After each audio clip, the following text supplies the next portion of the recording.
श्री सीतारामचंद्राभ्याम नमः। श्रीमद् वाल्मीकि रामायण प्रथम खंड। द्वैत सिंह सर्ग। ब्रह्मपुत्र कुश के 4 पुत्रों का वर्णन। सोनभद्र तटवर्ती प्रदेश को वासुकी भूमि बताना। कुशान भावी 100 कन्याओं का वायु के कोप से कुब्जा होना। विश्वामित्र जी कहते हैं, श्री राम पूर्ण काल में कुश नाम से प्रसिद्ध एक महा तपस्वी राजा हो गए हैं। वे साक्षात ब्रह्मा जी के पुत्र थे। उनका प्रत्येक व्रत एवं संकल्प बिना किसी के क्लेश या कठिनाई के ही पूर्ण होता था। वे धर्म के ज्ञाता तथा सत्पुरुषों का आदर करने वाले और महान थे। उत्तम कुल में उत्पन्न हुए विदर्भ देश की राजकुमारी उनकी पत्नी थी। उनके गर्भ से उन महात्मा नरेश के 4 पुत्र उत्पन्न किए जो उन्हीं के समान थे। उनके नाम इस प्रकार थे: कुशाम्भ, कुशानाभ, असुतर्जस तथा वासु। ये सब के सब तेजस्वी तथा महान उत्साही थे। राजा कुश के प्रजा रक्षण रूप क्षत्रिय धर्म के पालन की इच्छा से अपने उन धर्मिष्ठ तथा सत्यवादी पुत्रों से कहा, पुत्रों, प्रजा का पालन करो, इससे तुम्हें धर्म का पूरा फल प्राप्त होगा। उसके अपने पिता महाराजा कुश की यह बात सुनकर उन चारों लोक शिरोमणि नरश्रेष्ठ राजकुमार ने उस समय अपने अपने लिए पृथक पृथक नगर निर्माण कराए।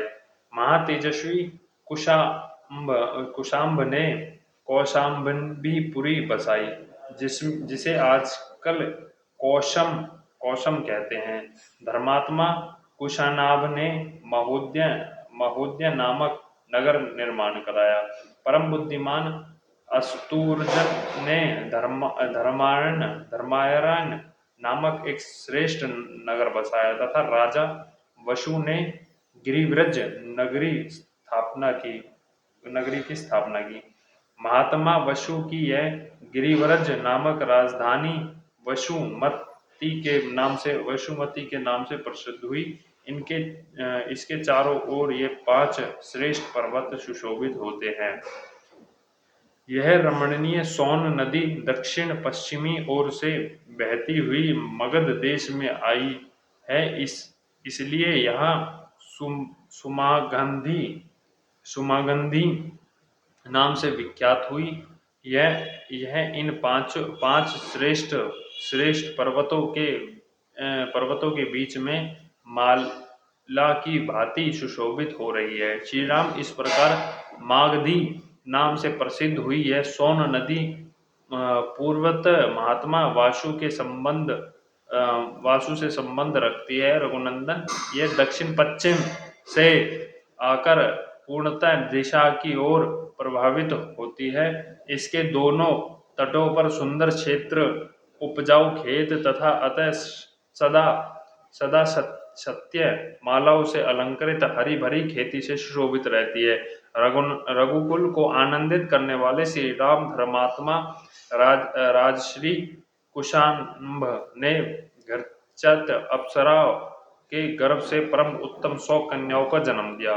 वे सब की सब सुंदर तथा लावण्य से सुशोभित थी। धीरे धीरे यौवनस्था में आकर अपने सौंदर्य को भी बढ़ा दिया था। रघुवीर एक दिन वस्त्र और आभूषणों से विभूषित हो वे सभी कन्याएं उद्गत भूमि में आकर वर्षा ऋतु में प्रकाशित होने वाले विद्युमशालों में भांति शोभा पाने लगी।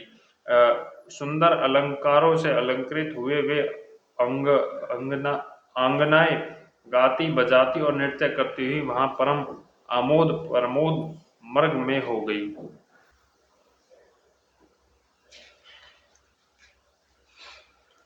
उसके सभी अंग बड़े मनोहर थे। इस भूतल पर अनेक रूप से सौंदर्य की कहीं भी तुलना नहीं थी। इस उद्गत में आकर वे बादलों के ओट में कुछ छिपी हुई तारिकाओं के समान शोभा पा रही थी।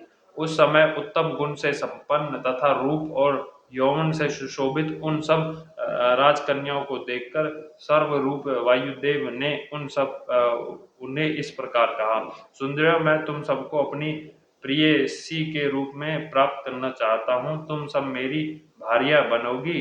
अब मनुष्य भाव का त्याग करो और मुझे अंगीकार करके देवांगनाओं की भांति दीर्घ आयु प्राप्त कर लो। विशेषता मानव शरीर में जवानी कभी स्थिर नहीं रहती, प्रतिक्षण क्षीण होती जाती है। वे मेरे साथ संबंध हो जाने पर तुम लोग अक्षय यौवन प्राप्त करके अमर हो जाओगी। अन्याय से ही महान कर्म करने वाले वायुदेव का यह कथन सुनकर वे 100 कन्याएं अवहेलना पूर्वक हंसकर बोली, सुरश्रेष्ठ, आप प्राणवायु के स्वरूप समस्त प्राणियों के भीतर विचरित हैं, अतः सबके मन की बात जानते हैं। आपको यह मालूम होगा कि हमारे मन में आपके प्रति कोई आकर्षण नहीं है। हम सब बहनें आपके अनुपम प्रभाव को भी जानती है, तो भी हमारा आपके प्रति अनुराग नहीं है। ऐसी दशा में यह अनुचित प्रस्ताव करके आप हमारा अपमान किस लिए कर रहे हैं? देश रोमणी, हम सब की सब राजश्री कुशांब की कन्याएं हैं। देवता होने पर भी आपको शाप देकर वायुपद से भ्रष्ट कर सकती हैं, किंतु ऐसा करना नहीं चाहती, क्योंकि हम अपने तप को सुरक्षित रखती हैं। दुर्मते यह समय कभी न आवे जब कि हम अपने सत्यवादी पिता की अवहेलना करके कामवश या अत्यंत अधर्म पूर्वक स्वयं ही वर ढूंढने लगे। हम लोगों पर हमारे पिताजी की प्रभुत्व है, हमारे लिए सर्वश्रेष्ठ देवता है। पिताजी हमें जिसके हाथ में दे देंगे वही हमारा पति होगा। उनकी यह बात सुनकर वायुदेव अत्यंत कुपित हो उठे।